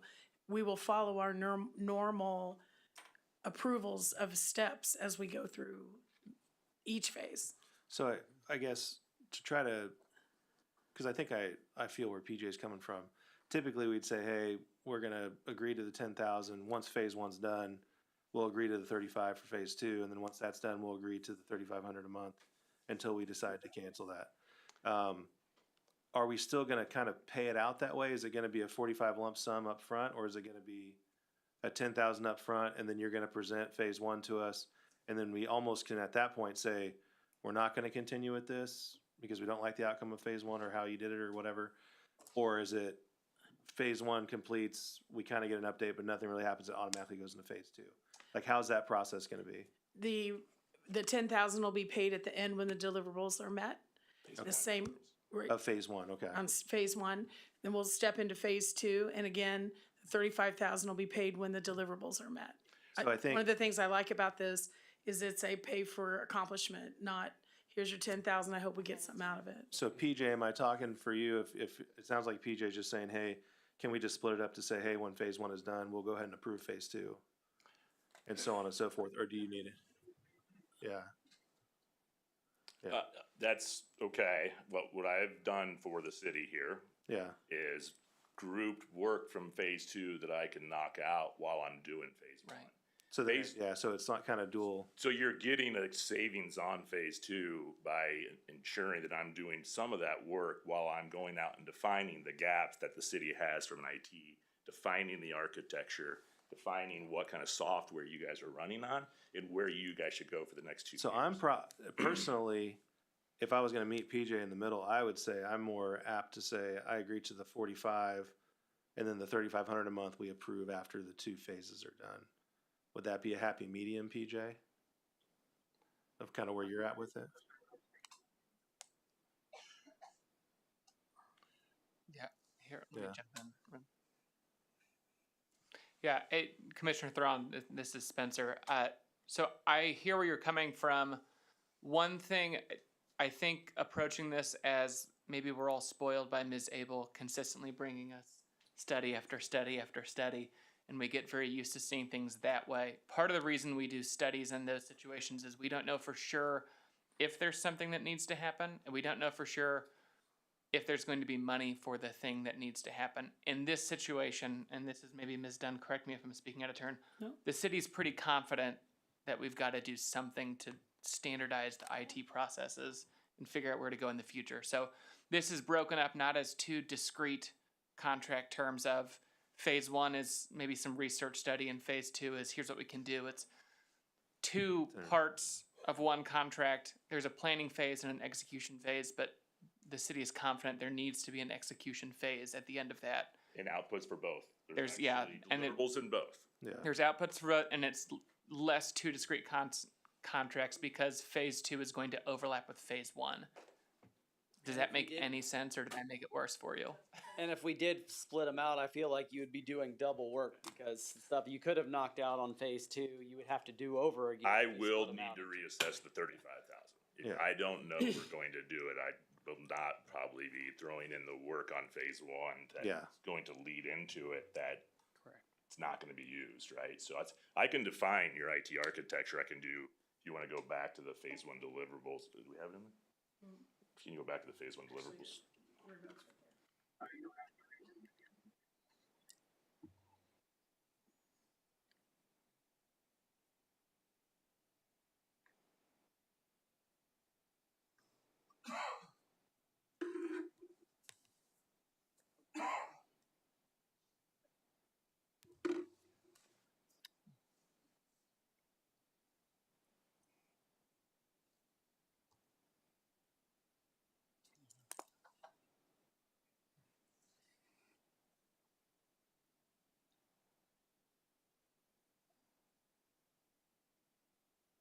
No, that makes sense. And PJ, for your knowledge, it's standard term we work into essentially every contract with an outside consultant like this is a termination for convenience clause. So we can terminate. I think you all kind of identified it. There's a 10-day notice, at which point we would still owe Mr. Norris payment for work he's done up to that point, because the city's not going to shaft anyone for work that they have done. But there are outs built into these contracts. And the same thing, if the city started getting very unreasonable with Mr. Norris, he also has the right to back out and not receive future payment. So it's a mutual obligation there. But there are outs built into these contracts. So if for some reason we get through phase one and everyone agrees like, hey, actually the city's doing pretty darn good and we don't need to do anything more, we can all move on. But I Doubtful. will add, agreed. I will add inherently, you actually went through that phase. You just didn't know it. And when we came in to do the first phase, when I started helping you guys define what you needed for an IT support and negotiating the contract with Imagine IT, that's when the phase started of doing the evaluation of what you guys need to do to close some of your IT gaps. I was here to help define that with Imagine IT, and even going through some of the exercises of, okay, I'll just say we need to move to the cloud. It's not easy, not even to know how much it's gonna cost, because you don't know what you're moving. And so that assessment's kind of already been done, just wasn't done formally. It was done as a part of onboarding and evaluating Imagine IT. But that being said, I totally get what you're saying. So at the end of phase two, not stage, phase, at the end of that, are we gonna, is the IT gonna be on the cloud? Different project. Yeah, this strictly. That data will be on the cloud. All the data that you, Data will be on the data that's in whatever, Rhonda mentioned 6, is probably, you probably got 25 to 30. 25, 30 different applications. If it's relevant data that you need to see to manage your business, that manages to an objective, that finance, architecture, whoever it is, that is on the cloud, and that data's there to allow you to model, do automation, and work back into the applications. This isn't necessarily moving those applications to the cloud. It's collecting Spring Hill's data, putting it in the cloud, so Spring Hill can do whatever they want with it. Yes, at the end of phase 2, all your data that's relevant to business will be on a cloud that you can work with. Just not the actual, the applications are software, like Tyler has their own cloud, right? OpenGov has their own cloud. So when you have multiple applications in multiple different clouds, it could be all over the country, you don't know where. You need a view of that data that you guys need in a unified cloud that you can see it. Yes, at the end of phase 2, that data will be on the cloud, and the dashboards. Okay, so so it'll be on there, but then my question is, if you're working with the staff, are you teaching them how to continuously put on the data? Okay, I think that's my biggest Well, thing. that's where the 3,500 is, not continuously. My company is responsible for making sure the data is refreshed every day, every minute, every month. That's what the 35. I mean, if the staff adding it, like for instance, if there's additional data that needs to be added. 10 you're hours a doing the month. Implementation phase of getting it on there, but if I'm a staff member, Yep. I know how to add. Training data them how to do this it. To get on there and making sure it happens. Yes, we are training the staff to be able to Okay. pull up I the think dashboards. that's the biggest thing. 100%, it's a part of Because most delivery. people, when they've done something for so long and it hasn't been done this way, there's a training piece of it. 100%. Just,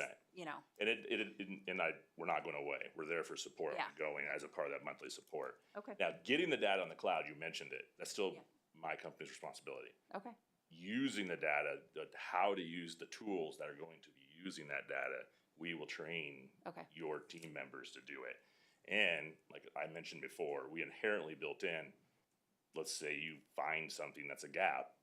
That's why we put 10 hours of development into this operation support, so we can close those gaps. Okay. So, and move forward, that way you're not just stuck and consistently coming back here asking you guys to approve to build more dashboards. Yeah. Yeah. I mean, I'd say I'm comfortable with this, especially with our outs, but here, go ahead. No, go ahead. Good. PJ. Go for it, PJ.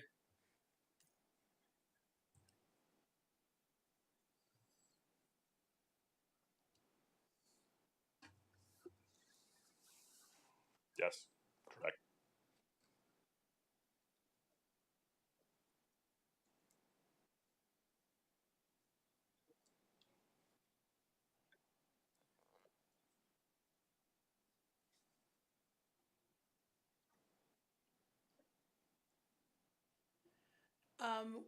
Because we were working with Rob, we went forward with him. It is one, it's not exactly something you go out and find people that do everything like that, if you will. It is under the threshold of an RFP, and so we didn't do an RFP, no.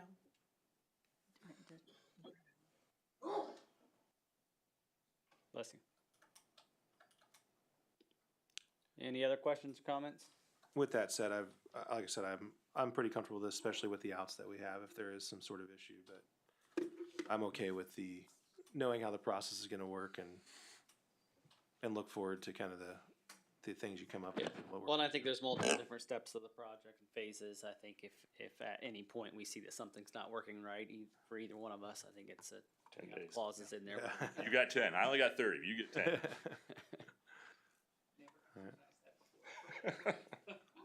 Neither have I. Any other questions or comments? If not, I entertain a motion.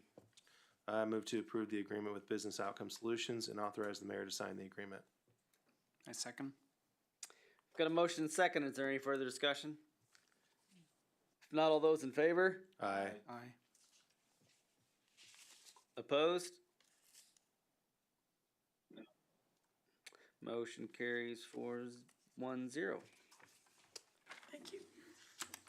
That ends formal council action this time and move on to announcements and reports. I don't believe I have anything other than I hope you guys all had a good Merry Christmas and a Happy New Year. I know for me and my family it was great. Other than that, Mr. Young, No report. Mr. Thrawn, Mr. Peel, No report. Mrs. Feeback. Yeah, I just wanted to congratulate Natalie again, and you also, Rhonda, for all your hard work with the book and different things like that. Just want to make sure you feel appreciated for that, so thank you. And that was really cool that she got her award. The second thing, I don't know if so we had we had during citizen participation, somebody come up and say something. I mean, can we clear that up? Is that a concern, or is that, we can't go, no? No, I don't have a concern over that vote being a problem. Okay, That- I just want to make sure it was addressed. Yeah. Okay. Thanks, I forgot. Mr. Grant, I forgot. No report. I'll bring it up. Mr. Massey, No report. Mr. Lau, No report. Captain Khan. I have one thing more, just a commentary. Over the weekend, we had an officer stop somebody. That person made a formal complaint. Before our sergeant was allowed to investigate that complaint, they put some stuff on social media, and the community rallied behind our officer. I want to point out that I think that's a credit to that officer in particular, but also the work the department puts in with community building, outreach, and how we actually do the job. Because we try to be as professional as possible in all aspects of the job. And I think that showed in the support the community gave when that person took to social media. So shout out to the department and that officer in particular. Absolutely. Thank you guys. Thank you for all you do every day. You guys are an awesome team, and I think we're blessed as a city to have the department that we have. Mrs. Abel, is there anything more that you could possibly add? No, I'm just kidding. You have heard enough from me. I'm good. Madam Clerk, No report, thanks. Mrs. Dunn, No report. Mrs. Jones, No report. Mr. Spear. No report. I did have a question for you, Mr. Spear.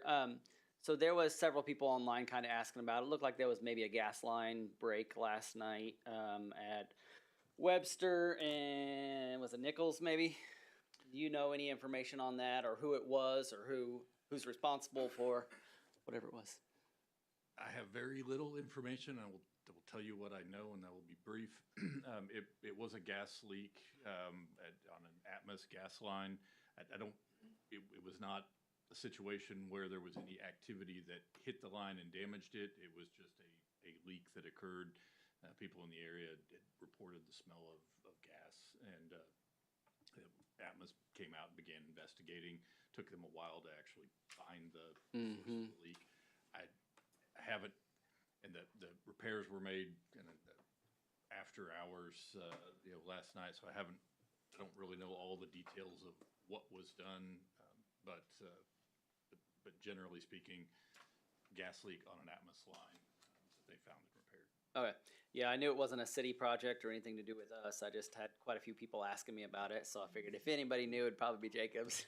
Yeah, I saw them. They were about 10 o'clock last night. There was still probably 20 guys out there working on it, so they were still going gun cut. Well, I'll clarify. There was probably 3 guys working on it, but there was about 20 guys there.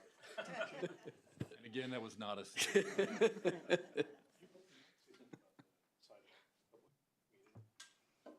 Yeah, I'll give you a sneak peek of tomorrow's manager's report going out, but on January 20th, 6:30 in the evening in this room, we'll have a public meeting on the upcoming sidewalk projects. And we've talked about a few different areas actually near this building, and that will be taking place in 2026. So there'll be a public meeting to introduce those projects, get feedback from the public before those projects are, the final design is done, before it goes out to bid, to give us time to take that input, make any changes, adjustments we need to make before moving forward.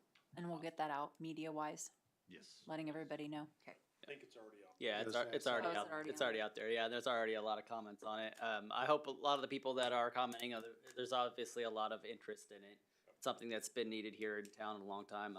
We've all talked about sidewalks for a long time, so I'm glad we're all glad we're finally doing something. There's lots of opinions on what we should be doing and where we should be doing it. So I hope some of the people that do have the opinions come and show up and voice their opinions. We know there's a lot of need for sidewalks, especially in the older part of town here. But our goal as a governing body, correct me if I'm wrong, anybody up here, was to do something, because we've talked about doing stuff for years and years. I mean, I've lived here for 22 years, and they've talked about doing stuff for sidewalks for probably the last 15 years, and we haven't seen much anything done with it. So we're just trying to do something and start somewhere. So we kind of analyzed some areas and picked the best, what we could utilize our money the best way possible with the small amount of funding that we have available to do that. Obviously, we know, not to get into all of it, but obviously we know probably South Street is probably one of the biggest needs in town, but that's also a major infrastructure project to go with that. I mean, you're talking probably millions of dollars to put sidewalks in on that street. So we know it's a big need, but that's something that we have to address down the street or down the road a little bit. So anyways, hope you guys show up to that meeting. I'd love to hear everybody's opinion and support on that. With that, I entertain a motion to move into executive session number 1. 15, still good? 15 minutes? I move the city council recess to executive session for 15 minutes to receive advice of council regarding economic development pursuant to KSA 4319B2 of the Kansas Open Meetings Act. The open meeting will resume in the city council chambers at, what time is it? 9:09 p.m. No formal action is anticipated following the session. Persons to be in attendance are the following: Lane Massey, City Administrator, and Spencer Lau, City Attorney. Second. Got a motion Sorry. second. Is there any further discussion? Last time him and I were. If not, all those in favor? Aye. Opposed? Motion carries 5-0-0. PJ, I'll call you here in a second.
And she immediately runs up to see if she can get in, but they've been shutting the upstairs door. So we're gonna keep the second one, and when we come back from that, we'll just have a motion to amend the agenda to remove the third executive session. You don't have to do that yet. Alright. We'll do that. This one's still fit. All right, welcome back, everyone. Let the record reflect the governing body reconvened in open meeting at 9:09 p.m. The votes were taken or decisions made during the executive session. The discussion was limited to the subject stated. With that, I entertain a motion to move into executive session number 2. That was fast. I move the city council recess into executive session for 15 minutes to receive advice of council regarding economic developments pursuant to KSA 75-4319B2 of the Kansas Open Meetings Act. The open meeting will resume in the city council chambers at 9:25 p.m. No formal action is anticipated following the session.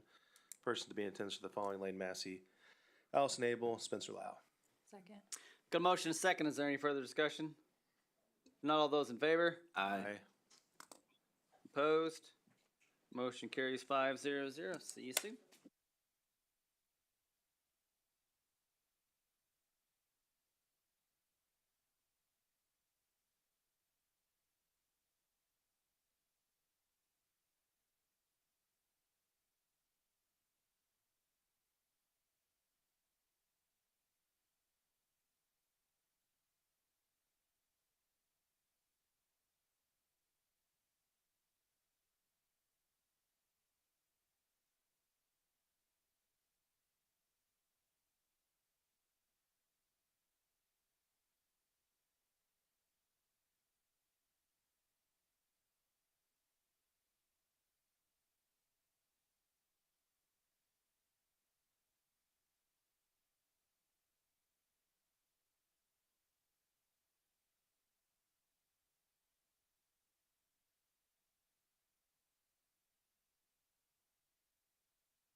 Welcome back, everyone. Let the record reflect that the governing body reconvened in open meeting at 9:25 PM. No votes were taken or decisions made during the executive session. The discussion was limited to the subject stated, and with that, we did have a request to go ahead and cancel the last executive session, so I entertain a motion for that. So I move we amend the agenda to remove the third executive session. And second? Got a motion second. Is there any further discussion? If not, all those in favor? Aye. Jay's still there or not? Opposed? Motion carries 4-0-0. With that, I entertain a motion to adjourn. So moved. Second. Got a motion second. Is there any further discussion? If not, all those in favor? Aye. Opposed? Motion carries 4-0-0. Have a great night, everyone.